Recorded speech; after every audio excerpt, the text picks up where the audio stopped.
Ladies and gentlemen, see Saul become a casino mogul in seconds in a fancy suit. Then, casino boss Terry makes a grand entrance, based on Matt's recent observations.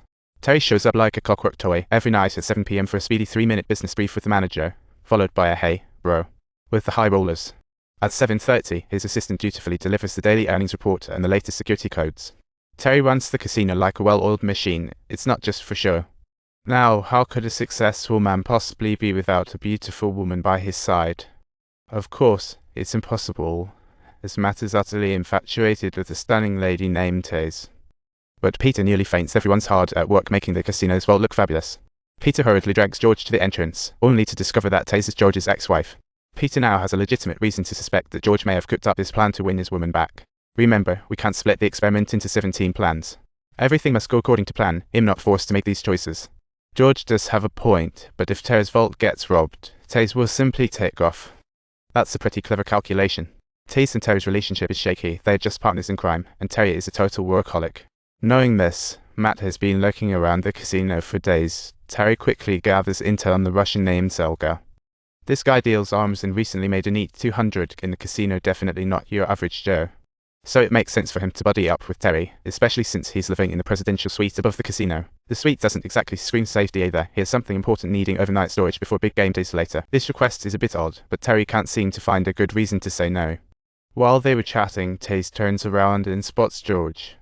When George was caught, Taze was one of the victims. When George went to prison, Taze became the target. She had no choice but to divorce him and move away. Now with Terry, life isn't exactly thrilling, but at least she's well off. The past is best left buried. She wants nothing to do with George anymore. But George sees it differently. He wants Taze back. Mid-conversation, Terry jumps in. Rather than seeking Taze, it seems more like George is trying to get Terry jealous, making him pay attention to him. Little does George know that Matt has been tailing him. Back at base, Peter is hosting a little mock-up meeting.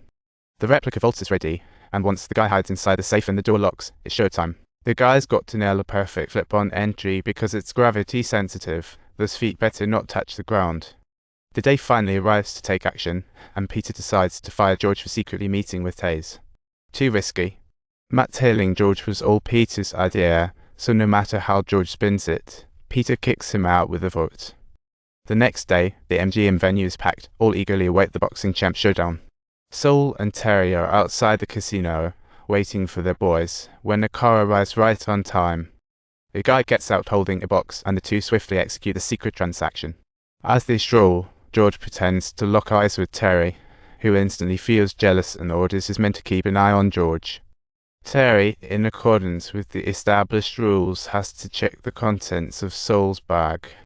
But the box only contains 4 special crystals. Terry has no clue these could include a bomb. Meanwhile, the race car bros change outfits and roll in with a food cart into the casino.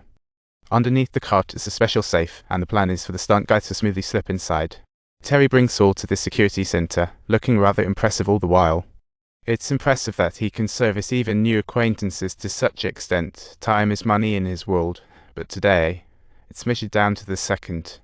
As soon as he comes out, Matt sticks to him like bubblegum, introducing himself as part of the Nevada Gaming Commission. In the 5th roulette area, Terry puts on a serious face, claiming this guy has a record and needs to be fired immediately. However, he passed away last year. After some finesse, Ramon is brought to the forefront. Time for some acting. Terry promptly leads the two to the office without disrupting business. Just as they leave, the race car brothers transform in the elevator and push out the safe. They push it along a familiar route straight to the vault entrance, ready to rock and roll.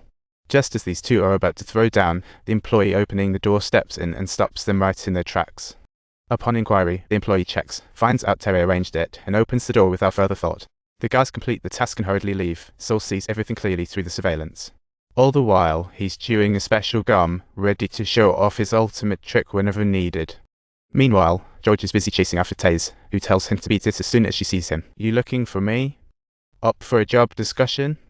You know the outcome won't be in your favor." "Taze, I just came to say goodbye," he bluntly states, leaving Taze speechless.